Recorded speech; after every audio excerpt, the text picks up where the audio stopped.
Hello and welcome to GFD North podcast. My name is Ryan Woodhouse and today I'll be interviewing Marcel Van Vuuren. So you can scroll down, it's on gfdnorth.uk and you can find a link to Marcel's work. Marcel will be giving a presentation on the Sunday, the 7th of August this year. You can also head over to the podcast section of the website to find out interviews with our previous guests. You can also go over to the sign up page to get notified of when tickets will be available to the public. So just to give a quick intro to Marcel and his background, Marcel studied at the Open Window School of Visual Communication and FSD School of Design. He started out his career in South Africa working as a graphic designer at One in Pretoria. He then worked at C Squared Productions working on 3D, VFX and motion graphics. He then moved on to work at Atom Hawk Design on the Mortal Kombat and Injustice 2 series for Warner Brothers Games, and he covered everything from environments to set designs and prop designs. He then worked at CCP on Valkyrie covering vehicle design, and then at Cloud Imperium Games on Star Citizen, and he covered everything from environments and vehicles. He also worked as the lead concept artist and assistant art director while he was at Cloud Imperium Games, and that's on the Star Citizen's persistent universe up to the Alpha 3.3 release. And then he also works at his own design studio, that's Neptic Design, and the most recent release on that for Neptic Design is Squadron 42, and he currently works as the environment art director and concept designer on Star Atlas. And so today we're going to talk about his work, the design thinking behind some of his recent projects and past projects, and also we'll be talking about some of his personal challenges stepping into the role of art director and much, much more. So without further ado, can I please welcome Marcel to the podcast. Marcel, how are you doing? Hello. How are you doing? Yeah, it's going okay. Like I say, I've been looking forward to this interview and just having a quick chat about your work and your design thinking and all that kind of stuff. So I know we were chatting before this started that we're just going to go over your older work, so some of the stuff they did while you were at Atom Hawk. So I've got some of the stuff loaded up on the top bar here, so I'm going to switch that now. So you first went and worked at Atom Hawk back in 2010, is that right? Yeah, that's roughly the right. I think it's actually a little bit. It's 2013. I don't know. Maybe the date's got wrong. Yeah. Okay. 2013. Yeah. And it's quite some time ago. Can you still remember? Yeah. Can you still remember some of the takeaways and things and the lessons that you learned while you were down there? Yeah, I mean, Atom Hawk was actually quite great. It was a great chance to work on multiple projects. Ranging from bigger titles like Mortal Kombat X, Injustice, and even to smaller, mobile games like Angry Birds and things. They just cover a whole range of different kind of projects, so you get a good sense of what's in the industry. Yeah. Also, at the time when I graduated, it was the only thing that was available for me being in South Africa. Yeah. So it was a great conduit into the industry. So given my current skill set at the time and being in South Africa, I had a contact there, and I could actually work for Atom Hawk remotely for a while before I actually then eventually moved to the UK to work for them permanently. Yeah. And so, when I was interested in your background, I know you said you were working as a graphic designer at One in Pretoria. So did you shift from working as a graphic designer in South Africa to like a full-time freelance role while you're still in South Africa, and then eventually moved over? Yeah, no. So it's a bit like, if you look at like my resume, it looks like it's all over the show, because kind of what happened, because you got a bit there and a bit there, and it's to summarize it, basically I could only get into the industry at like in my late 20s, right? So before I could go to study like industrial design at FCD, I had to do a lot of things, and the only thing that was available in South Africa at the time was it's more like courses that are based with advertising and marketing, that kind of stuff. So nothing like crazy like Art Center exists in South Africa, so you kind of have to take what you can get. But I mean, it was kind of eye-opening, because like you learn a lot of things through like advertising and marketing that you could later then apply in like concept art. You'll be surprised at how many things actually you can reuse in a lot of ways. But anyway, so there I did a degree in visual communication, and that allowed me to get basic jobs to designing like labels and like this magazine spray. It's very basic, like advertising kind of stuff. So sorry, what was the question again? So well, we're talking about how you started out working as a graphic designer, then moving on to Atom Hawk design. And also it's interesting that you just pointed out, you started working as a designer, just creating layouts and some of those lessons and things that you learned, because that's when you really start to build your professional attitude and your work and all that kind of stuff, and your eye for design as well. So getting those experiences early on must have been really valuable. Yeah, I mean it's very different from like actual concept art, but there is something to take away from it. And then what later happened is I would go into more motion graphics and VFX, that kind of stuff, and I eventually got a gig on like working on a sports channel, and those little infomercials you see when they cut the game or something, something that was animated and stuff. So I actually got to do that. Then I took like a wild sort of detour, and I went to South Korea to teach English, out of all things. That's interesting. And that was kind of good too, because I really love traveling, and that taught me a lot. Working with kids and people taught me a lot about personal skills and stuff, and it was just a really good time, and it was really eye-opening to see that side of the world. And really then cool. How long was that for? It was only for a year. Yeah, but I mean, it was kind of like something completely polar opposite to being a designer and stuff.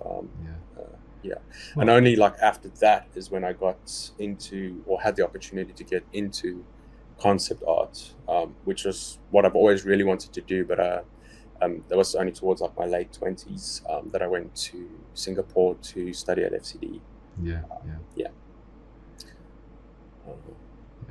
That's really interesting. I think that point as well of immersing yourself in a culture that is completely different to your own, it really does expose yourself to a lot of different things. I mean, even I was lucky enough to get the chance to go over to FCD, and coming from Yorkshire to a tropical island where English isn't the main language, and there's all these different experiences and people and foods, and obviously everything is just completely different to what you're used to. It's it really does change you in a good way. So it's an interesting experience. Anyway, so then moving on to Atom Hawk design. So I'm assuming you've moved to the UK when you were in your late 20s, and so you moved over to Atom Hawk to work in the studio, or were you still freelancing for Atom Hawk from? No, I was actually working in the studio. So I got the working tier 2 visa, and then I went over to the UK to work in the studio for a couple of years. So and so you're working on Mortal Kombat and Injustice 2 while you were in the UK, is that right? Yes, that's correct. Yeah, and that's a very long time ago, but that's the image that you've got open there. That's kind of like the first sort of images. And this one's for Injustice 2. Sadly, that's for Injustice 2. I'm going to say, sadly, I haven't actually had a chance to play this, but I'm assuming this is a bit like Tekken and Mortal Kombat and that kind of thing, is it not? Yeah. So it's a fighting platform game. So it's very different from like a first person or a third person game. It's like a side scroller, but it's all done with combat, and it's all done through NetherRealm Studios. And they do all the titles for all these types of fighting games. Really fun to work on. Really interesting IP. It's actually quite gritty compared to, like, say, your classic kind of Mortal Kombat worlds and Tekken and stuff. I think the way they've done the world, where you got like hanging bodies, I think there's like a naked woman here as well. But really interesting, like kind of dark, gritty world. I think it's really interesting environments as well, compared to what you normally expect for your typical fighting platforms. In fact, I've got a couple of those other ones as well loaded up. So here's another one. I'm assuming this is like Joker and his gang versus the Metro Police, and having like a fight off as one of the backgrounds in some kind of a slum. Yeah, it's like a slum somewhere in New York City, kind of that kind of vibe, like dark Gotham vibe. in general, it's the Gotham world is quite dark, so I kind of like that actually. I think like my native way of creating worlds is I tend to lean towards like more shadows and dark scenes. Just like that. It doesn't mean I can't do something happy, but you just like the darkness. Yeah, I like grittiness. Yeah, And, that's it. visceralness, and yeah. So. Yeah, no, I'm exactly the same. It's I don't feel like I'm a dark, gritty person at all. But that stuff I do tend to prefer, especially in games and films. Yeah. I'm not, like light-hearted kind of slapstick stuff. I'm not super keen on. But yeah, but yeah, no. I mean, interesting design. I mean, I like to ask this question: is there anything looking back now that you would have done differently?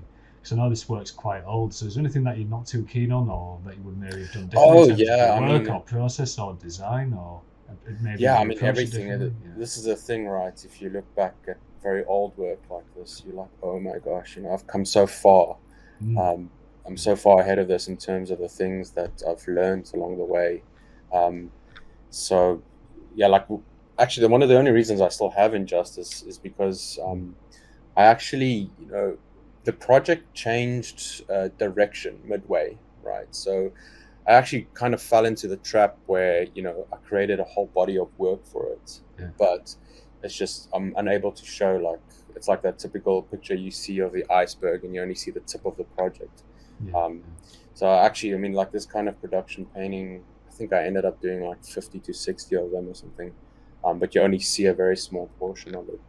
But looking back at this, it's like, this was before 3D really took off mainstream, and you had to do kind of everything hand painted, a bit manually, a bit photo bashy and stuff.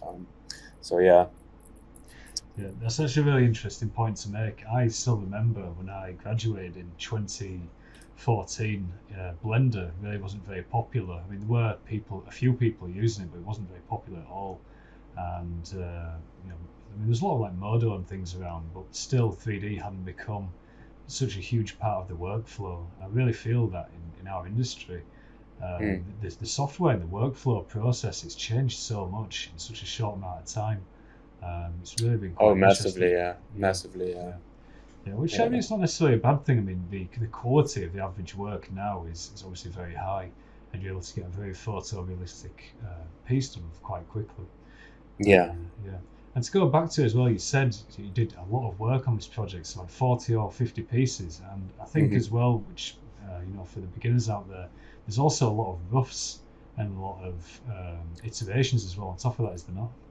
Oh yeah, tons. I mean, this is also something you don't often see, is the pre-sketches. So every one of these, they had like a series of black and whites, and then you go through color, and then you go through a whole process of feedback to get to kind of one of these final images, to get that impression for that level. Yeah. I know this was quite some time ago, but what kind of feedback were you getting on these pieces? And how was that like working on this project? Well, this is one of those projects where if you play a fighting game, right, you've got one level that you choose, and you've got two characters that usually fight in it, and that one level is where you're going to spend the next 3 minutes of the fight. So the level needs to be quite jam-packed with content. It needs to have a lot of little things that animate and work together. Like, so if you take this level, for example, obviously it changes a lot. They run into like all kinds of technical issues and stuff, and have to remove things or replace things. But what you would do is, when you play this level, you would have Joker and Batman fighting, and then in the background you would have this monster truck that is shooting, and you'd have drones flying around, and you'd have soldiers coming in, and it's just very jam-packed and very action-driven, and everything moves and animates. So it's one of those games which makes it very different from like a first-person game, or something like Star Citizen, for example. It's like the complete opposite of that. So yeah. And some of these small elements in the background, were these actually animated in the game? Will you have people actually running past in the background? Yeah. I mean, it's as much as they could afford. And I mean, if you can't have like 100 people running, just because I think the game wouldn't be able to handle it. So they would get away with like 2 or 3 people running. But it's your job is just to give them as much content, and then when it goes down in the kind of the production pipeline, they've got all these options to choose from. Yeah. And I think that's a good point as well to make, is keeping in mind the limitations of the game engine. And so as a concept artist or concept designer, as you get on, that might be something you actually get asked to keep in mind, that you only have a certain amount of polys. So when you go to do your concept, you can kind of fine tune it to the project, because you know what is and isn't possible. And it's up to you whether or not you try and push that in your concept art piece, because some of these pieces are usually just used to get a sign off from a client that it's a cool idea, and then other pieces are used to actually hand off to the 3D modelers or 3D team, and that's a bit more fleshed out. So I know there's different kinds of concepts that's out there. And so just going over to this one, so this was another one of the different worlds. So were there many like different worlds and things for the player to fight in, I guess? Yeah, because I mean the DC universe is quite rich, it's quite diverse, right? So you pick, like, this was Penguin's sort of, club or something. So you sort of have to dive into that world and do a bit of research, what's Penguin about, and what's the lore behind the whole Penguin character, and what can you get away with. And then so every one of these pieces is like, it's meant to tell a bit of a story, a little bit of just give a glimpse or an impression into that world. And then typically on these types of workflows is that you would take, like let's say the limousine in the background, they would call for a call out, so that you can get a proper design for that limousine, something that fits into the game. And then you would actually take that limousine, build it out, sketch over it, and figure it out, and then hand it over to modelers. So they would almost dissect the piece into lots of parts, and then get more detailed versions of each, and then build them out. So even for a piece like this, like you were saying, you would have to take out that limousine and do a call out. Would you have to do call outs for even the larger scale elements, like the architecture as well, or would this just be enough? No, so it won't be every single nut and bolt, but they'll take, like, very impressionable parts of it. Like, let's say the part where it says player 1 versus Scarecrow, that board, you'd have to do a call out for that. And usually, like, a good 3D artist will be able to take that piece and apply it to the rest of the world, and apply that texture to the rest of the world. They only need a few call outs to sort of help the pipeline along. Yeah. That's really interesting. Okay, and so moving on now. In fact, is this part of the same IP? I know got. So I mean, you don't always do levels. Sometimes you do like quick little, when between, like, when you go switch to a level, there's sometimes an animation or a quick little story when you transition. This is for something like that, just to show Superman's hideout, where that could be. So it won't be as detailed with all these small pieces of content, but it will only be like more like a mood piece for the story. And I'm just guessing, but is this piece almost purely 2D? Because I can't really tell if there's a 3D. Yeah, it's just 2D. It's 2D, Yeah, I was going to say that's quite different from your more recent workflow, where you shifted to a more 3D approach. Yeah. I think my 3D skills weren't that good back then, so I had some, but I mean, it's not like today where it's very easy to just, pick up Blender and stuff. So a lot of it, I just stick to like traditional 2D skills and rely on that sort of knowledge to bring an image together. That's it. And personally, I feel that hybrid approach, where you can actually do a bit of both, it just makes you faster and more flexible. Sometimes you do need to iterate and change the shape on something quickly, just to give your art director. Well, you are the art director now, but to give your art director another variation or option, it can be quick to just to have those skills and do it yourself. These days, I mean, people actually just sketch straight in 3D. This is it. An art director can pick up, just basic 3D blockouts, and they can see where you're going just by the 3D you're doing, and they know it's going to look all nice and stuff once you put it in Photoshop. So they understand. Yeah, that's it. Awesome. Okay, I'm just going to flip over to your ArtStation portfolio. Yeah, sure.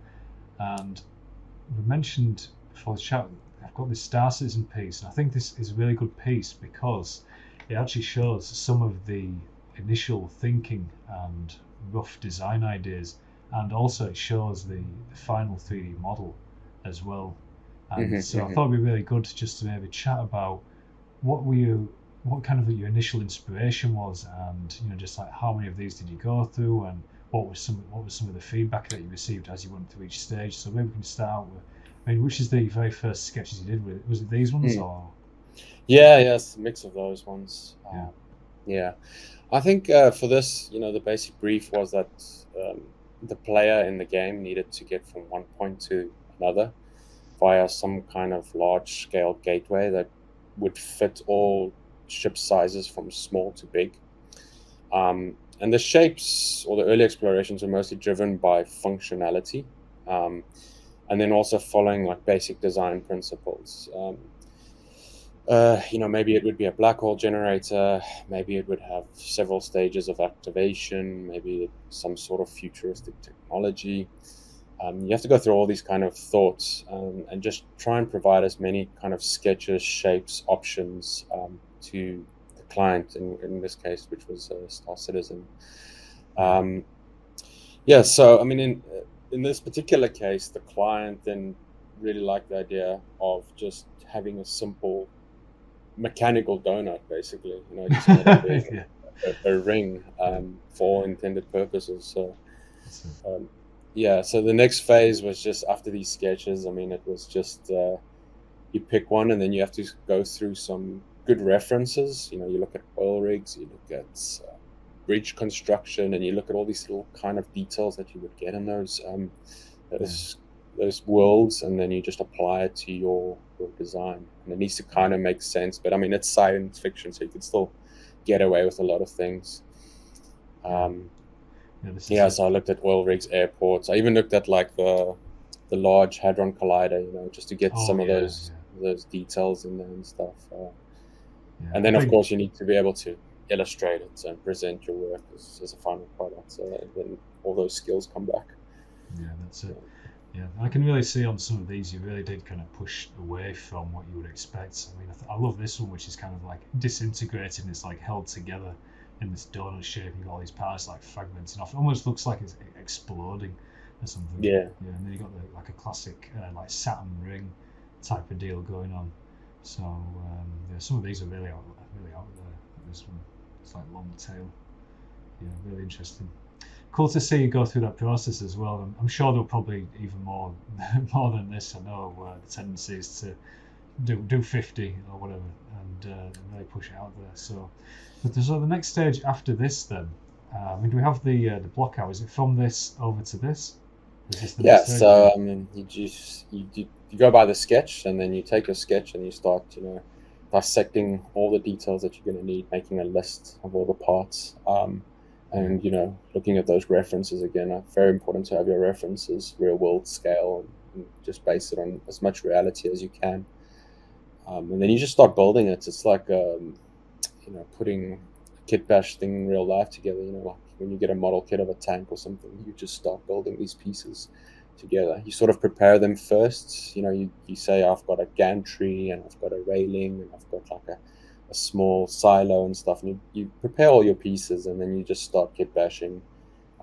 In this case, I mean, it's not a complex form. It's just a donut basically. So then the next challenge is like, how do you make a ring, just a simple ring, interesting, right? So then I spent a lot of time just looking and thinking about, if you look at the interior, it looks almost like a millipede or a centipede and things like that. And you just think of things, and then if you go look at, like the Large Hadron Collider, you see all these kind of pipes and copper plates and things, and I was like, oh, maybe I could put some of that in there, just to make it look a bit more interesting. This is it. And breaking up that form as well with a bit of value and a bit of detail. And also you got like these large panels which give it like a bit of rest area as well, because I can imagine this would have gotten super complex and heavy if there weren't also just some simple paneling covering it up, because as we can see in here, there's tons and tons of, like you said, that Super Hadron Collider detail of interlocking pipes, and then you've got the truss work, and then I'm assuming some kind of like landing pad or radar antenna or something sticking off the side.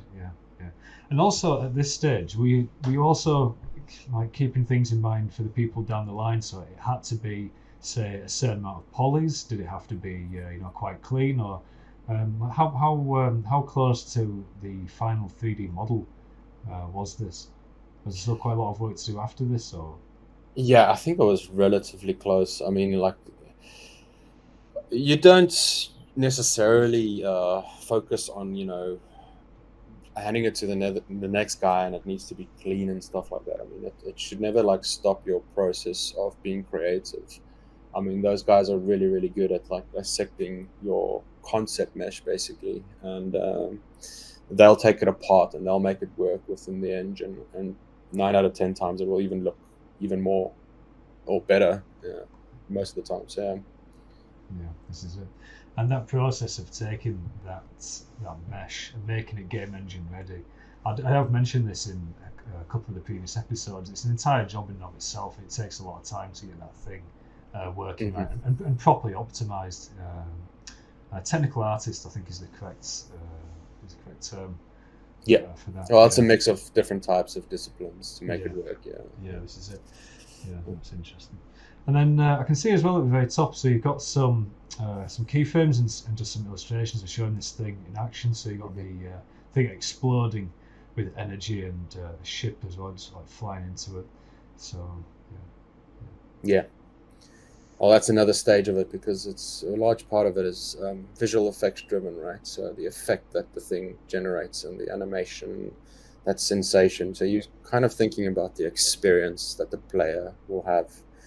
I mean, you kind of need to just indicate as much of that as you can. So just try to put it in several different scenarios. Maybe it's in a murky, nebula, or maybe it's just, above the surface of the Earth, peering through the clouds. Just giving it different situations where it could work. Yeah, that's interesting. And I don't know if you can remember this. I know this was obviously 2 years ago, but what was the kind of feedback you were getting from your client at, say, these later stages where the final model is starting to come together? Well, you start with a round of sketches, right? So you have like 3 or 5, and then most of the time, I mean, it's very rare that the first few sketches are going to nail the design that's in the client's mind, right? So you go through a few of these, iterations. Like every week you produce different levels of different shapes and things. And then you kind of hope that maybe like the 30th or 50th iteration, they will find something they like. And then usually it's, they'll just be like, that's the one. You go for that one. And then you just have to flesh it out from there. And in this particular case, they were just like, I like this little sketch. We don't need to go to the next set of sketches. I just want you to take that particular design to the next stage.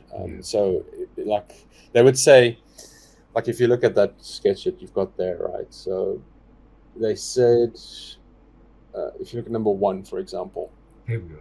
It had the ring elements in it already, right? But it also had some kind of adjacent platforms. But then they said, okay, we really like those ring ideas, right? Can we explore a few more of those? And then if you scroll down a bit, there we go. Just a little bit more, to these spherical ones. They said, can we have a ring but have it maybe a little bit more spherical in design? And I was like, okay, let's take the ring and try a few more spherical, iterations. And then they were like, okay, let's go for that one, which is number 7. But we don't want the stuff on the outside. We just want that shape that's in the middle there. We kind of like that. And then that's usually enough information for me to be like, okay, right. I know I kind of can see where they want to end up. So let me jump into like a 3D model. And then I would jump into a much more basic 3D model than the ones that are on this page. And they would just become part of like iterations, like weekly developments. And then they'll be like, you know what, maybe can we have the cylinder a little bit more narrow? And then I'll come back with a different 3D iteration. So I can't obviously include all those iterations because it would just flood the page. Because I'm assuming, because obviously from this number 7 sketch and this final 3D model, I'm assuming there's a huge part where you're just like, okay, well, what does, for example, this panel look like, and then what does this section look like? And you have to go through just some like different ideas of what each. I mean, purely just to figure out what these parts look like and what the inside looks like, and all this takes time. So Yeah, I'm exactly. just curious, like how long would a piece like this take? This like a keep. I mean, I'm not sure if we call this like a hero prop or. 'Cause it's not like necessarily a spaceship as such, is it? Really, it's more like a prop, a gigantic prop in and of itself. Yeah, it So is. It's one of those things which they call a common element. It's like a common it's element, right? yeah, it's going to occur throughout the world multiple times because you're going to jump from planet to planet and you always need a gateway, right? And this is supposed to be that thing that you see. And then maybe later down the line, they'll try different iterations of it. Maybe it's like that one where it's between more panels, or maybe it's next to a planet, or maybe it's in an asteroid belt. But you're always going to get this thing to jump around the world. But yeah, to answer your question, I mean, I think for this project from start to end was only 6 weeks. 6 weeks, wow. Yeah, yeah. It's a lot of time. Well, I shouldn't say it's a lot of time. It's actually quite a short amount of time considering how much detail and modelling work there is.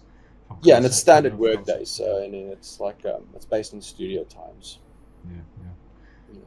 It's really interesting to see. And then finally, when you do all that hard work, you get to take the thing to like a nice marketing image. I'm guessing they use this on the website just to advertise this area or this thing in the world, or. Yeah, I think so, or one of the others. I'm not too sure which one they ended up using. There's actually a lot more images, I think, for this on one of my other platforms. I only put a few on ArtStation, but I mean, this was the bulk of the big images. But I went through a whole process of also doing like different types of VFX and stuff.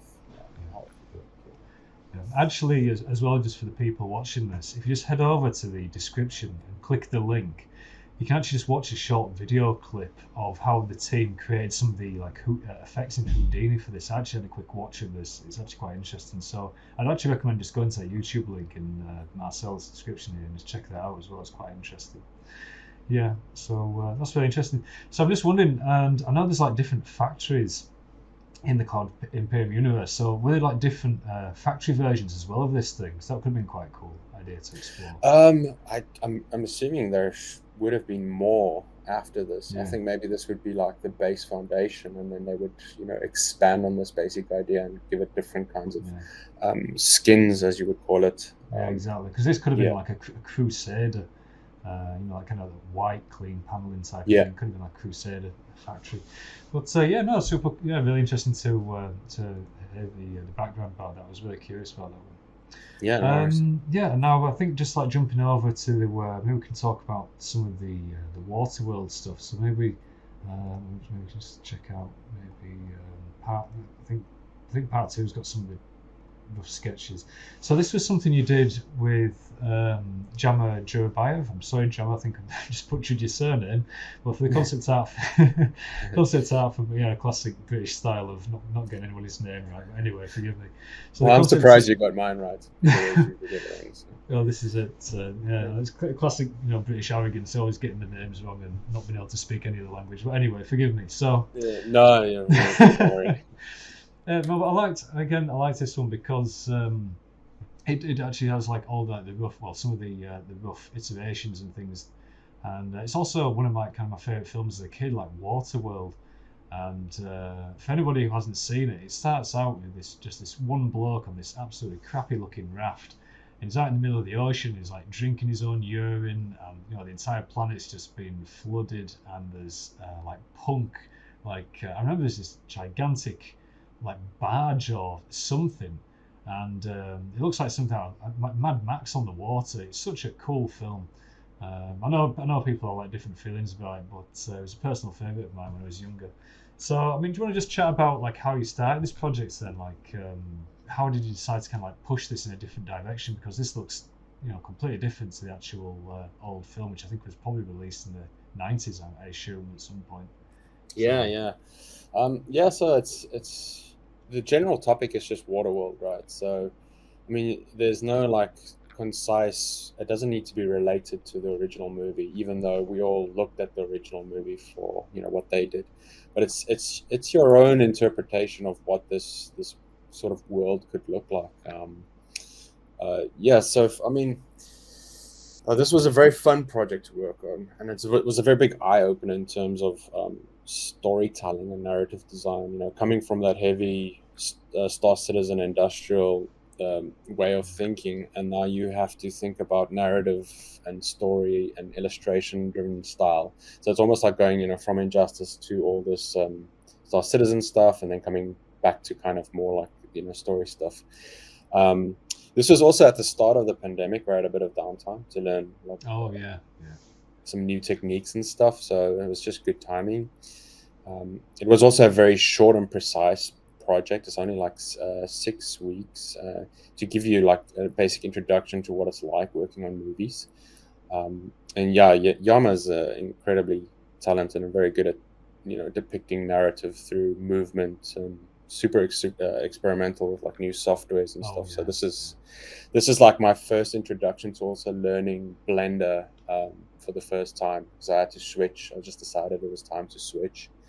And how did you find that? Because I'm actually exactly the same. I was a Modo user for years and years, and I actually still use it as my main workhorse. And like I say, I dabbled with Blender, but I found with certain things, and don't get me wrong, I'm not like bad mouthing Blender like it's crap and stuff. No, it's definitely got like strong things which are stronger against over Modo. But there were certain things like when scenes started getting very heavy, Blender would sometimes crash, whereas Modo wouldn't in some cases. And like I say, Modo's not perfect, but I'm just curious, like, how do you find the switch, and do you still use both? No, so I used to. I mean, the switch was kind of slow and painful, to be honest. I think, this Modo just does things really well, and then Blender, it just does other things really well. They're very different, but Blender as an overall package is just a lot. It just covers a lot more ground. You can do a lot more things with it. And eventually, after using it for a long time and going through all the teething issues and stuff, you just get used to it, and you find ways to hack it so it's like it works more like Modo. This is it, yeah. And there's a bunch of add-ons and things. If you just take a bit of time and you get the right add-ons, you do a bit of research, you can really make it feel like Modo. But I mean, eventually that was too hard even, and then I just ended up just using it the way it is and learning it the way it is. And like now I can't even fathom going back to Modo. It would be very strange to go back to Modo right now. This is it. It's like you say, some of those plugins I've actually, like I say, I've purchased plugins to make it fast, like quick texture and like quite a few others to get that thing working quick. And like you said, there's certain things it does really well which Modo doesn't do so well. Simple things like booleans and the texturing as well is very fast. Very fast. Very, very fast. You can get like some textures super quick in no time with Blender, whereas it can sometimes be quite slow. So there's upsides and downsides to both software packages. But anyway, just to go back to the design. So again, it's actually quite reminiscent of the Stargate or the Jump Gate they've done Star Citizen. So what are these panels that are sunk into the wall? Then can you just give us like a bit of the background story or design thinking behind it? Yeah, so the thinking was, like the original Waterworld, it's just you're just open between water, right? There's nothing for miles and miles and miles. You don't see anything, and you just run into random, tribes or something like that once in a while. And I thought what could be interesting if it's based off this concept. It's called an atoll. So basically, when a volcano erupts and it comes to the end of its life, it starts sinking into the ocean, and you'll actually see it starts making this kind of like ring. Right. That's under the ocean, but it's still visible from an aerial point of view. And you'll have to sort of Google atoll to kind of see what it is. But then, I realized the brief was also like, there's no land. You're not allowed to have land, right? Everything needs to be like maybe like pieces that they salvaged and they put together to this like thing in the shape of an atoll. Right.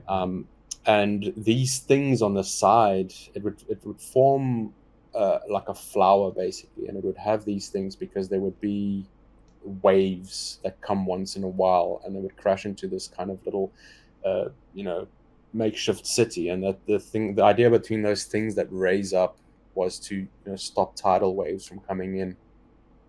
Now, obviously, I couldn't animate tidal waves in this; I just didn't have the time. Yeah, I was a bit short on this project too because like halfway through I already started like the next job and stuff. So I just relied back onto sort of my After Effect days to put a bit of basic animation together and just give it a bit of a like almost like a teaser trailer of what's to come. And there's actually a part three which I've done, which is on my hard drive, which I really would like to finish when I get time again. Yeah, Um, so, it just tells the other side of the story. But yeah, it was the whole idea was just like there's this village, and this village is like it's protected, and it's got like they protect a natural spring in the middle, and it's got all kinds of wildlife in the middle. Um, yeah. 'Cause there's a lot. Oh, and then there's all of the how would they go around and forage and get things? They would have these kind of little flyers that look like little microlights. Yeah, and these are like they're called like storm raiders, and once the storms are coming, they're supposed to fly back to this kind of sanctuary of an idea. Um, so I mean, this course was like it was really good to get an impression of the project, right? I mean, I would have mhm. loved to just take one of these and just really figure it out and figure out the industrial design behind it. But yeah, I went through all kinds of little options of like looking at like pond skippers, those little bugs that you get on Oh the yeah, pond. yeah, Yeah. So I looked at boats that would float on the water, and then looked at like little things that would fly in, just things that they would put together and travel around this area with this kind of little miniature civilization in the middle of the ocean. Yeah. yeah, yeah. So you can see some of the early design sketches and options for those flying vehicles and boats and things like that. Yeah, so like some kind of very futuristic, sleek catamaran type of design Yeah, even. that's the sort of idea. Yeah. Yeah, and some of the early options for the flying vehicles. And again, quite a big jump. So I'm not sure at what point you're like, okay, I tell you what, let's just have these guys just flying through the air, hanging from a paraglider type of deal with Yeah. an engine at the back. Yeah, nice Yeah, jump. like just a big propeller. Yeah. Yeah. And so these guys would go out and forage for to go and scout the ocean and see what's around. Yeah, the idea is, Waterworld is like they're always searching for land. So these guys would go out once in a while and just go search for some kind of land, but they would come back, with bad news, like always. That's it. Yeah, yeah. I'm actually, what would have been quite cool to see as well. I remember in the original film, there's a kind of Mhm. like I said, there's these like Mad Max punk type guys, and they go around on these like modified. I think I'm getting this right. Modified like jet skis, and Mhm. really interesting characters. It would have been quite cool to see like what do the bad guys of this world look like. That would Yeah, be exactly. Yeah. quite a nice thing Yeah. to explore as well. I think. Um, yeah, I can also see as well. I think this might be maybe part of like an aircraft carrier as well on the rig design. Kind of reminds me of Yeah, the shape. yeah. I don't know if that's intentional or not, but Yeah, it no, might it's as well. it's it's it's. I think I took like pieces of aircraft carrier and just put them together. Yeah, raised them a bit so it's it doesn't get hit by tsunamis or something. So you have to think about all these elements. Just try and put yourself in that world, what's happening. Yeah, yeah. Yeah. So this project, was this one of your first projects where you kind of like entirely art directed the entire thing, or at this point were you already in the role of an art director? That's a good question. I think no, I wasn't. I wasn't. Yeah. Not at that time. I mean, it's like yeah, I went from art direction back into concept design, and then it's I've not just been an art director. I was like did a bit of both. But yeah, at this stage, I was just doing. I think I was freelancing actually. Yeah, it was just at the start of the pandemic, so I was freelancing. Yeah, Um, yeah. yeah, and towards the end of a project, I remember going into the next job. Yeah. Yeah, I was going to say, like, maybe even on the strength of this, it probably helps you step into that art director role. And one of the questions I know that we were chatting about before we started was just like what are the kind of responsibilities of an art director, and how does it differ from a concept designer, and just how have you been finding that role? And maybe we could just chat about what the differences are and some of the different things that you're expected to do as an art director of a team. Yeah, that's actually it's a good question. I think um like as an art director, it like boils down to two components really. Like the first component is like very admin driven. It's like organization side of things. Being able to plan ahead, structured tasks, milestones, goals, all those kind of battle plans and stuff. And then you have to have plans within plans, backup plans, plans of pressure. Yeah. So there's a lot of like this kind of admin stuff. And like most companies have department specific art directors. So they would have a character art director, a vehicle art director, environment, depending on the game. Sometimes they'll have two. Um, and then sometimes you even get art directors for concepting, and then you get art director for the implementation of the concepts. But then the second component, I think, like you have to be able to lead by example. So staying creative yourself, and creating visual examples that can be followed, expanded upon, or inspire your team. Yeah, it's very rewarding to see an artist be able to like take a sketch, an idea to the next level. Like being open to their suggestions and like the way that they would solve it and stuff is really cool to see. Um, yeah, like for me, it's like I use the analogy like it's something like a sergeant or lieutenant. Sort of being in the trenches with your soldiers, helping them to carry the load. I'm very opposed to like the boss employee model kind of thing. I think like a concept artist and a concept art director, they sort of work together synergistically to create a product. And then so you could say that's like the third component. And also to mention, like not all art directors, they don't necessarily have an art background, but they understand and have enough insight to the process of creating art. So you get different types of art directors too, depending on where you work and stuff. But yeah, it's quite different from being a concept artist. It's a very different type of thinking. Yeah.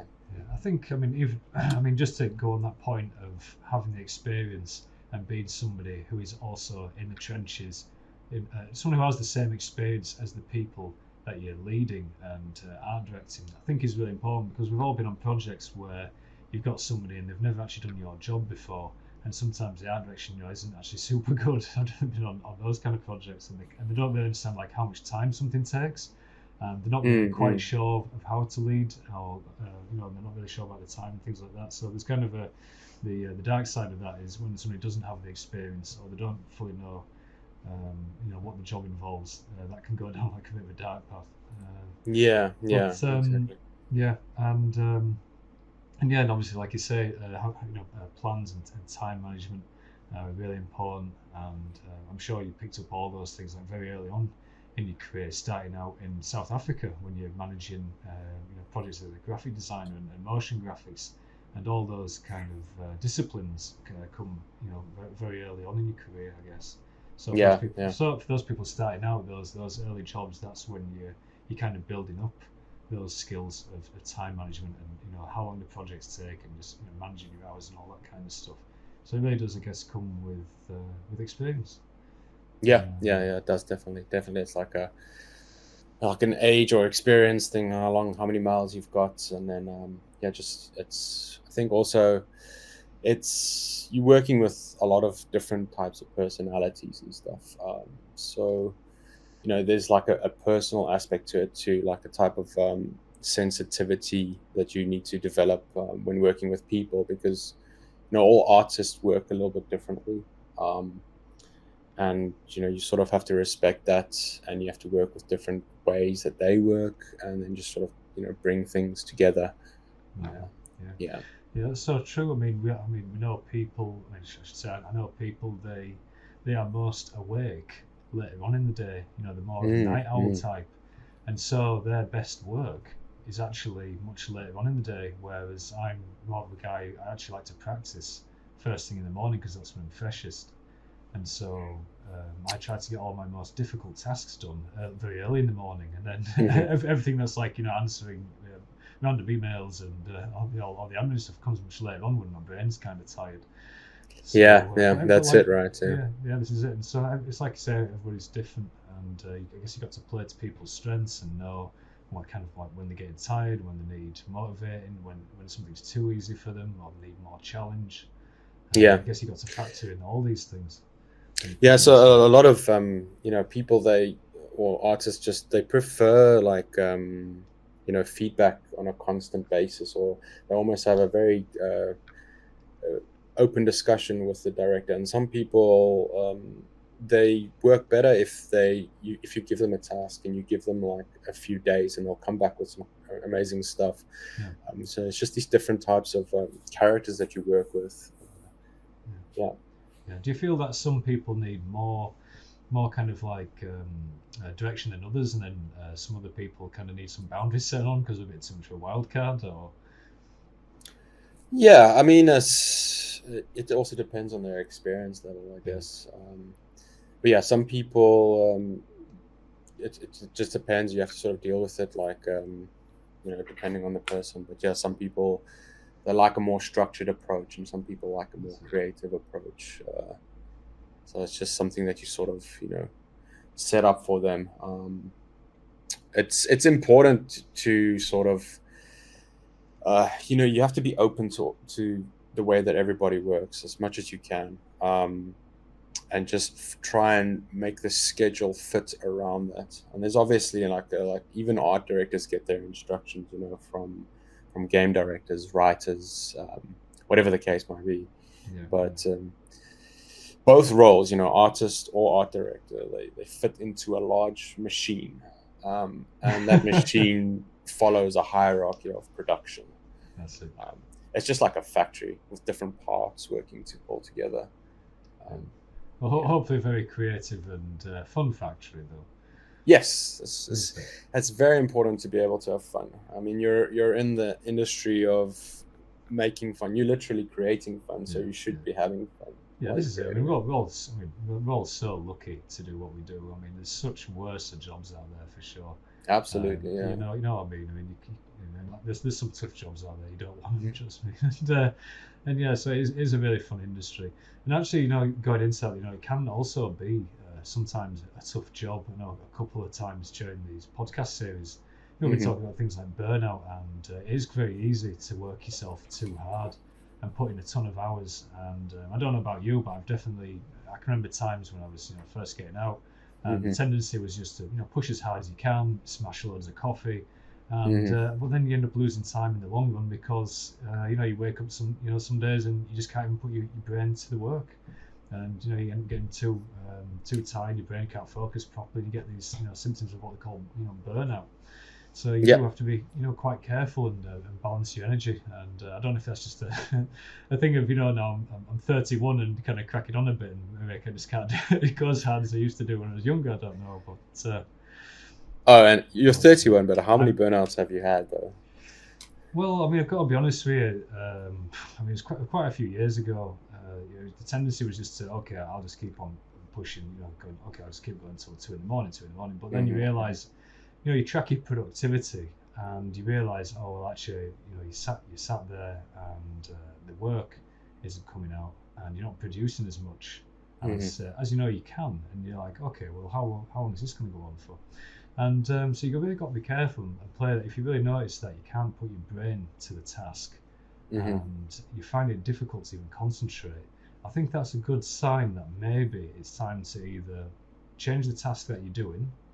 You do things completely different, take a proper break, and come back to it, or just try to address those issues. I know everybody's different, and what I say may not work for you, but whenever you come up against that wall and you really feel that you can't make progress, and it's been going on for a while, it might be time to really try to look at change and address what's going on, because like I say, that habit of pushing super long hours, smashing that caffeine, and it can go to a dark place. So stuff. But anyway, to move back to a more a joyful place. So looking at the Star Citizen piece. Yeah. So I can see the art director is like Ian Leyland. So I know this was before that you stepped into the role as art director. So, do you want to just chat a little bit about this piece? So, is this piece? I can see by the description, so it's the Iron Halo, and it's a mega structure on the asteroid belts. Is that right? Yeah. So I mean, in the Star Citizen lore, they've got a an asteroid belt called the Arran Halo. Yeah. And it's quite a dense, dangerous asteroid belt, and I just thought, it'd be kind of cool if you have these almost like these big structures that just push away the asteroids, and you can maybe travel through them safely. So they form like key gateways, and you would get them like at certain points throughout the belt. It's just like one of those. Sometimes you don't even go through sketches. You just get an idea, and you're like, okay, I really have to just manifest this as quickly and effectively as I can. And this is like an example like that. I think I did like 2 sketches, and I just said, just get the idea down. Yeah. So some of these are actually quite a quick turnaround. You didn't have quite as much time as say Yeah. Jump Gate. Yeah. No, it's not like a very highly developed thing. It's just an idea, like a quick impression of an idea. Yeah. And for something this size, I'm assuming you're probably working I'm just assuming this, I don't know. I'm assuming you're working quite close to, like, say, like the level designers and 3D modelers, because there's quite a lot of assets and other components. I'm assuming it takes quite a large part of the map up as well. Yeah. So I think, they've already developed by this stage, all the pieces for ArcCorp or that manufacturer. So I think they could probably, if they chose to actually make this, they could just use those kits or assets to create. So they've already got all the logos and the fonts and all the pieces for ArcCorp. So they could just reuse that. A lot of these studios work like that, where there's no point in redesigning everything from scratch. So you recycle a lot of your assets. You just give it a new skin. All games basically do it. It's just a more effective way of using what you have. So, as well as just go back to the point about the jump gate. I think it would have been really cool to see like an ArcCorp jump gate done in this like red style, where it's kind of like blocky. And I was just looking at this, and it reminded me of like maybe you could fly through, and that could be the jump gate as well. Yeah, exactly. A bit, like a more complex version. That would have been nice. Yeah, and maybe it wouldn't be as circular. Maybe it would be like more square. Yeah, exactly. Like make it more square. You can have all those bits coming off it. Yeah, super cool. As well, I saw this Dune piece, and I know the most recent, the Dune film I think was released towards the end of last year, and had a bit of a mixed reception. I mean, personally, I was a fan of the original Dune that came out in 85. That 85 Dune, the designs in that were really, really strong. I mean, some of the character designs were so bizarre. I mean, it sticks in your mind for years and years. And I mean, don't get me wrong, the most recent one, also very different. The environment designs were quite empty, quite minimalist. You had like large stone structures. Everything was like quite pared down, which I liked. So, well, that's the thing about Dune, right? It's open interpretation. You've got some description in the books of what all these sort of constructs look like, but I mean, it's up to whoever is creating it or directing it, their interpretation. That's what I love about Frank Herbert's work. Is just like that. He's very otherworldly. I've not actually seen the latest movie, so I don't. I've seen. No. I've just not had the time, but I need to check it out definitely. But I've seen some of the designs, and I think like it wouldn't be like my personal take on some of the designs, but I think they're still good. They're very good, So it's very interesting to see like Denis Villeneuve's like take on Dune. I'm sure the storytelling was absolutely amazing and stuff. But I think like the designs individually on their own, they're actually quite good. It's just that's the thing with Dune, is like it's how you see that world. It's up to every individual really and that's the beauty of books also. Reading books is like nobody really knows what it looks like. You just have a few text descriptions of these things, and you sort of have to interpret it and use real world references to make it come alive. So it's interesting to see how people put these things together. So this I actually did, like I was actually rereading the book, and I find it very hard to read. It's one of the things I struggle with a lot. Even audiobooks, I lose concentration a lot, but I just force myself to reread it as many times as I can, and then I just picked up the book again and I read it, and I was like, I just want to do a few pieces for this because I really, really enjoy that world. It's really amazing. creative, The book. cool world. Yeah, the book. And the book as well. I actually was lucky enough to pick that up because I was told how good it was, and so I read some of the classics as well, like not just Dune, like Aldous Huxley's Brave New World and Orwell, and I read them years and years ago before any adaptation was made. But the Dune book, I feel like they missed out some really kind of like gory and interesting scenes. For example, in the book, there's a scene because water's so precious. Somebody dies and they take the body off. I mean, this is the film, right? They take the body off to be processed so they can extract the water out of the body to be stored in these huge underground water tanks, which obviously they then. I mean, I don't want to ruin the book for anybody, but they then use that water obviously to change the atmosphere of the planet, so the planet can have its own water or whatever, and change the atmosphere. But it's like they missed out, like huge parts of the book, which I thought would have been really interesting to include in the newer version. I don't know if they're going to address that in the second part, which I know they're releasing. Yeah, they might do actually. Yeah. Yeah. It's a lot of content they have to squash into a movie. It is. Yeah. And I do enjoy the old film though. That was really good. I mean, I think the story and the direction maybe not, but some of the designs were really. Like the Fremen suits, I really enjoyed. That was the 85 one. Oh yeah. The 85 one, the Fremen suits. Yeah. Like I said, the design's really strong. Yeah. Don't get me wrong. I've been obviously checking out the character designs, the most recent one, and I like those as well. It's like I say, it's a different take, but really strong designs throughout. But anyway, going on to that. So, is this your take on a Fremen suit or something different? Or? No, that was actually like a Harkonnen kind of scouting patrol. That got lost in a dust storm. That was the idea. I just one day I read some passage in the book, and then I just I just tried to imagine what that would look like as much as I can, and I just went through. You don't even see the process. I didn't include any of the process, but I took some of these what do you call them, Mixamo models that you can pose just as a base, and then I thought, what would like a Harkonnen warrior look like? Would they sort of what would their helmet look like? Would it be sort of almost like the video game, almost where it's got a little bit of the signs of a horn in the helmet or something like that? And then also, what would the sandworms look like in this universe? And this is when I started thinking about would they really be, if a sandworm is so large as it's described in the book, you'd get these kind of phenomena that would happen to the sandworm, right? Because it's on a planet, it's a really large body, and it's almost like, because there's so much gravity and it's got such a large mass, the shape of the worm would go flatter, right? And if you go to the next image, that's where I started thinking like, okay, maybe it's a lot like a flatter shape. These worms are not really round, and they can't move through the sand properly, but maybe they've developed like a very sharp beak, and they're flat. You're almost like a shovel that can go through the sand a lot more efficiently than a round shape that would get stuck, like a tube.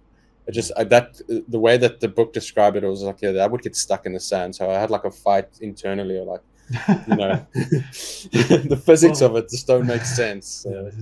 Well, I mean, there's certain creatures which have this shovel nose in real life. I mean, even if you think of just like sea creatures which need to bury beneath the sand, like a stingray, they've got like this kind of like shovel-like form for like sneaking beneath the sand. So it makes sense from like a natural point of view. Yeah, I can see that.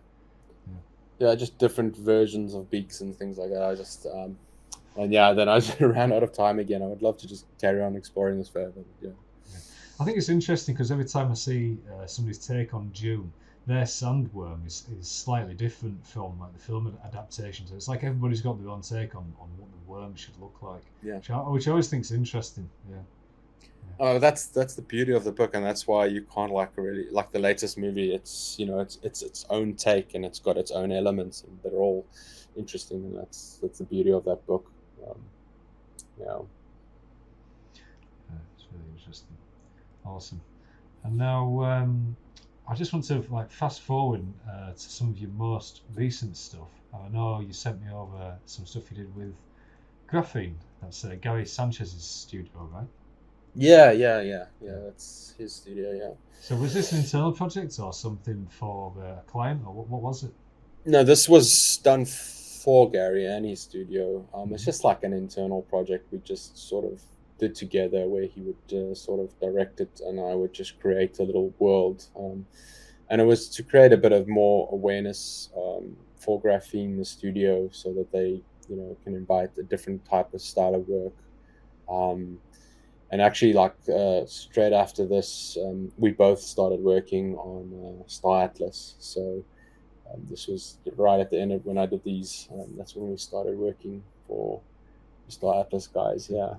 But this is it's like we try to do something that's, you see a lot of like dark science fiction based stuff. So I thought, let's try something that's a little bit more light, happy, different colors, moods and palettes.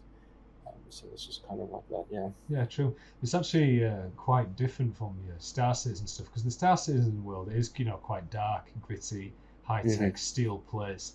So to go like the complete opposite direction, you've got these like, kind of like warm ceramic tiles and, like happy, like kind of painty bits as well.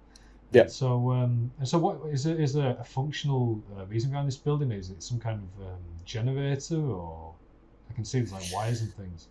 Yeah, it was. I think this is one of those cases where it's just function follows form and not the other way around. It just because the shapes looked cool. Right. It's like I need to make a cool structure. So. Yes, I need to make a cool structure. It needs to look cool, but then also, it needs to make a little bit sense. So maybe it's like these wooden things, and it's more towards their religion. Maybe it's some kind of. I think there was some kind of, it's maybe some spirit tower, because they're tribal, and they reach out to the skies. I think I did think of something like that actually. That's actually quite an interesting idea. I mean, one idea you could say is, okay, well, what does the religion of a different race look like, and what would the structure of that race to represent whatever religion, how would that look like? I mean, just that in and of itself, because when you think about, well, I don't know if I'm getting myself in trouble here, but if you think about the reasoning behind why religious architecture looks the way it does, I mean, what is the reason or the purpose behind that? Well, okay, so is it pointing up towards the sky to point towards God? Is it, what is the reason? Why do they make these pointy structures? So I'm sure there is actually a reason. Maybe it's a bit of ignorance on my part of why religious structures look the way they do.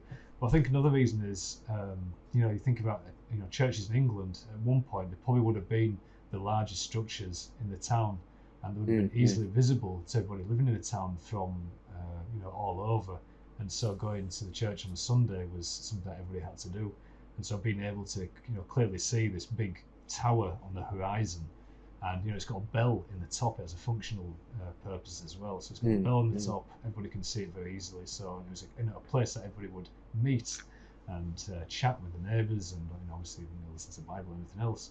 So there is like some reasoning behind the structure, but I feel like with when you start to push into very abstract and alien designs, you can really like make up like crazy reasons of why they have gigantic flags and maybe they worship some kind of god or whatever. You can come up with some really crazy forms.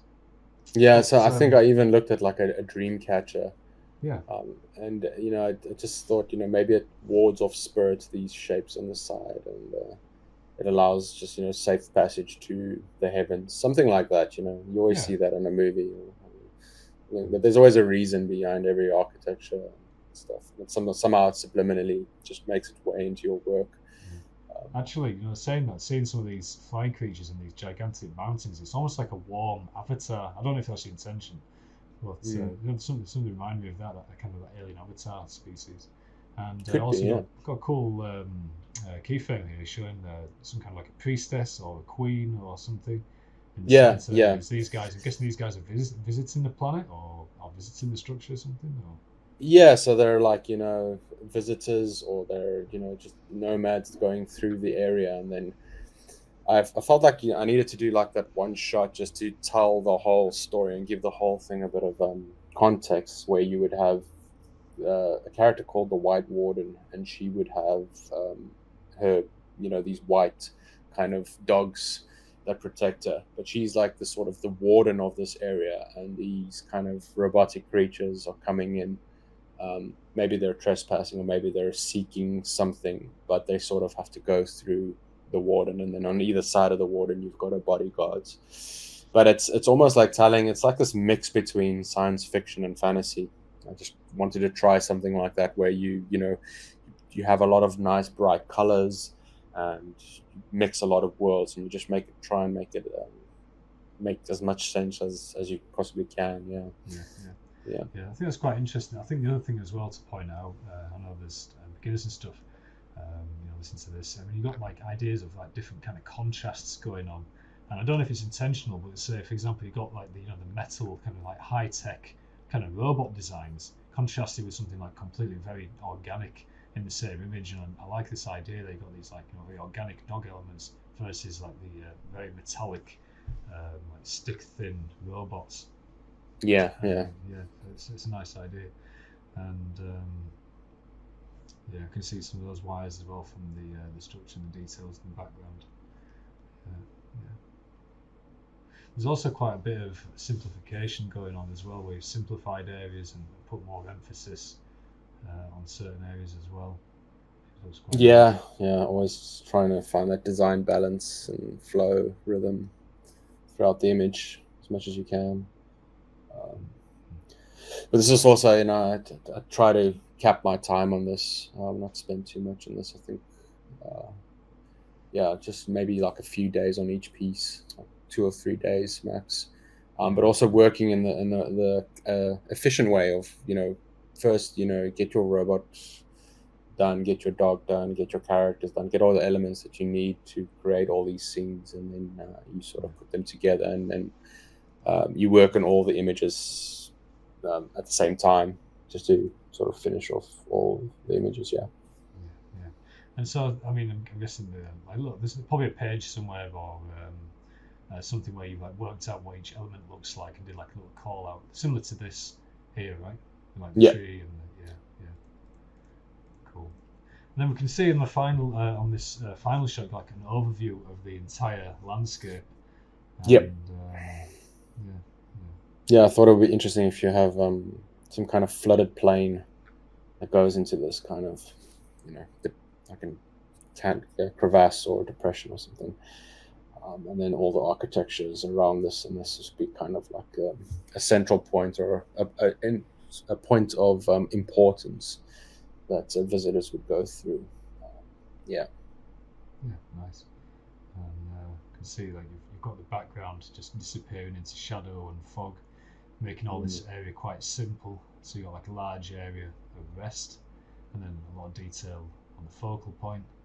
And also you got like a lot of like kind of warm and cool balance going through, and and obviously you've got the highest point of contrast on here. You've got the kind of the strongest kind of value read as well, the dark and the light, and hard and soft edges as well going on.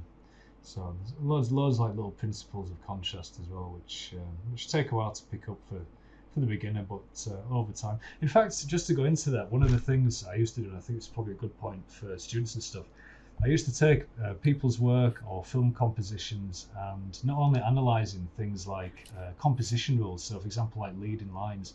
So I don't even know if this is intentional, but this is what I used to do. So I used to like take a pen and like look at, okay, so are the elements pointing towards the focal point? Like what point in the page does the focal point land on? Like most of the time it's thirds, this is slightly off center. But a lot of times in film and stuff, they put the focal points like on thirds, or they'll have like leading lines and they'll point things in towards the focal point. Obviously you've got repetition as well, and repetition, as we know, creates harmony. So you create a lot of harmony by repeating the structure all throughout the image. You also got asymmetry of elements. So we have like an asymmetrical placement of elements, but also just notice, and again, this is a mistake that we all make, is sometimes you can place things perfectly equidistant, and sometimes it can be good to break that symmetry or that equal placement. That goes into something your brain likes to do, which is creating patterns. And so sometimes you've got to purposely go in there and break evenness and equalness in patterns which should be natural. And that's something that I always try to remind myself as well. But anyway, I mean, have you got anything else to add to that? Have you got any other points? Or?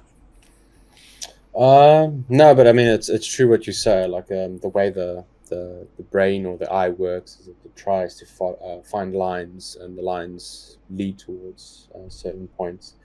A lot of the times with these scenes, though, you've got a scene open in your 3D program, and you're trying to find the correct angle, and then you're trying to hit all of these design principles, and then you find the best angle, and then you realize, it's violated one of these rules, and then you sort of just have to settle with that one because it ticks all the other boxes. This is it. This is it. I feel as well a lot of these design principles we pick up. I'd also say don't be afraid to break them. I mean, sometimes I purposely try to create something that's perfectly symmetrical. And there are film directors that actually like symmetrical compositions. The really famous one, his name's completely escaping me now, is like Hitchcock, right? I think it's Hitchcock. He does very, very symmetrical and centered compositions, and he's known for those. And so there's a time where you can use that to great effect. And I think it's Kubrick also. Kubrick, maybe I'm thinking of. There's probably there's film fans screaming at me now, like, how can you not know that? But have you seen? You've seen 2001: Space Odyssey, obviously. Yeah. Sadly, I've seen screen caps, but I've never actually sat down and watched the full thing. Yeah, so I know what this spaceship looks like, and I've seen all the caps and stuff. So. Yeah, there's a lot of 50-50 perfect symmetrical shots in that movie. Yeah, and it's almost like unnerving but kind of calming at the same time. It's a bit strange. There are times when that works really well, and then obviously there's times that you really want to break it. But like I say, that idea of the eye and the brain creating patterns is something you have to consciously break, because for whatever reason, just the way the human brain is wired, it's something that we just do naturally, and you do have to make a habit of going in there and breaking things up. It's very rare that you'll get things like trees and rocks perfectly equidistant from each other in real life, and then just going in there and adding that asymmetry and randomness and chaos, like you would do to a texture. You go in there with a texture and you add that randomness and that chaos and those different layers of randomness to give it realness and believability. But it's not complete chaos either. It's controlled chaos. It's like it follows, maybe like the Fibonacci principle or something like that. It's all follows some kind of mathematical formula. It's physics as well, right? Yeah, like physics, and you've got electromagnetism, and you think of all these forces and things and how things would clump and collect, and you have to get kind of down into that kind of minute scale of things, because it does, if you understand those things, it does add a level of realism to your pieces. Like the way that grass would grow in a certain area is because there was more water there, or there's more shadow or something. You think of all these things when you go through all your pieces. Yeah, it's something I was thinking about just recently. In nature, things clump in groups naturally. Even animals and people, we group together in clumps, and you can see this repeated throughout all of nature. And it is just natural. I know it's one of the most common design principles: large, medium, small. You'll see a clump of flowers, like one or two will be the biggest in that clump of flowers, and then the rest will be slightly smaller, and then it fades out, and then where the flower connects to the floor, there'll be like blades of grass. And on the outside of that, there'll be dead blades of grass, and then there'll be like bits of rubbish that the wind has blown up against that blade of grass. And so there's this idea of like, okay, well, there's physics that create, these rules, and it's just a little rule of thumb you can keep in mind. Just paying attention to the natural world when you're out and about, and just how things work. I can't explain. I always sound like a crazy person. Anyway. No, I know exactly what you mean. Anyway, complete side tangent. But anyway, we've actually been chatting now for about 1 hour and 18 minutes. So, it's been absolutely amazing to go through all that. It's been really interesting to hear your experiences as an art director, and going through your Waterworld project, and some of your earlier stuff as well on Injustice, and obviously background in South Africa. It's all been really interesting to listen to. I'm sure other people like it as well. But before we head off, is there any advice you want to give to new people breaking in, or just any kind of parting words, anything you want to cover maybe on any of your other pieces? I think we covered quite a good amount of stuff. I guess the speech in August, I'll get a little bit more nitty-gritty with things. I'll go through things like how exactly you could start your career, and what's good practice, and and things when you're just starting off and trying to get a job in the industry. Go over those little things and go over some of the mistakes I made and stuff like that. I'll cover all those things in a bit more detail. Other than that, yeah, just I'm actually really looking forward to dropping a lot more work in the next year. I guess I've got a lot of things that almost ready, so hopefully I can show that soon. Yeah, and I just look forward to whoever's going to be at the presentation, and hopefully we can have a chat and stuff. So. Awesome, yeah. So head on over. I mean, if anyone listening, just come back maybe in a few months from now, and Marcel will have a big drop of some new pieces that I can share, hopefully. And yeah, it'll be really interesting to see. So actually, I've got one last question. I usually end with like a silly question, but I thought I'd end with something a bit nicer this time instead.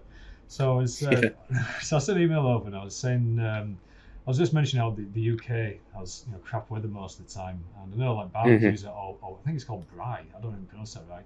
In South Africa. Yeah, that's correct. Yeah. You have these barbecues where you have like whatever. So I was just actually asking the question. So is there anything that you miss about South Africa? Oof, yeah, a lot of things really. You've been in the UK for quite a while now. Is there anything that you'd like to bring over, or is there anything that you miss from back home? Or yeah, I try to go home at least once a year. It's been a bit difficult with the pandemic and stuff, but I made it happen anyway. Yeah, there's a lot of things really. There's the biggest one would be the weather, I guess. I do really miss bright open blue skies all year round, sunshine. And then like the thing I miss the most is just afternoon thunderstorms, followed by that smell of the water that combined with the red iron-rich plains. There's a very specific smell in Africa that you get after the rain. right. Yeah, that's kind of like a very nostalgic thing. Yeah. But yeah, those are things. And then obviously, the food, the cultures, the music, nature and stuff. Stuff that I'm used to. Yeah. It's very interesting. It's quite hard, obviously, to get things like. I was reading online because I've never been, but I was reading things like ostrich meat on a barbecue, and I thought that sounds fantastic. Yeah. So sorry to any of the vegans and vegetarians out there, but that's what I like. Yeah, you'll have a tough time in Africa. They do like their red meat, so yeah. Bit of everything, bit of bush meat. Anyway, so that's been awesome. All right then, Marcel, I'll just give you a quick outro. So if everybody wants to check Marcel's presentation out, he'll be coming and giving a presentation on the Sunday, the 7th of August. And you can also head over to gfdnorth.uk. You can scroll down and you can go grab the link to Marcel's art station that we've just gone through during this podcast. So you can scroll down and grab that link there. And also, if you want to head over to the podcast section, I'll be posting a link to this podcast here. And you can also check out the podcast with our previous guests. And again, just once more, you can head over to the sign up page and just get notified of when tickets will be available to the public. And that's about it. So thank you, Marcel, for coming on. Yeah, no worries. Great stuff. So I've been Ryan Woodhouse. This is GFD North Podcast. Thank you. Goodbye. See ya. Bye.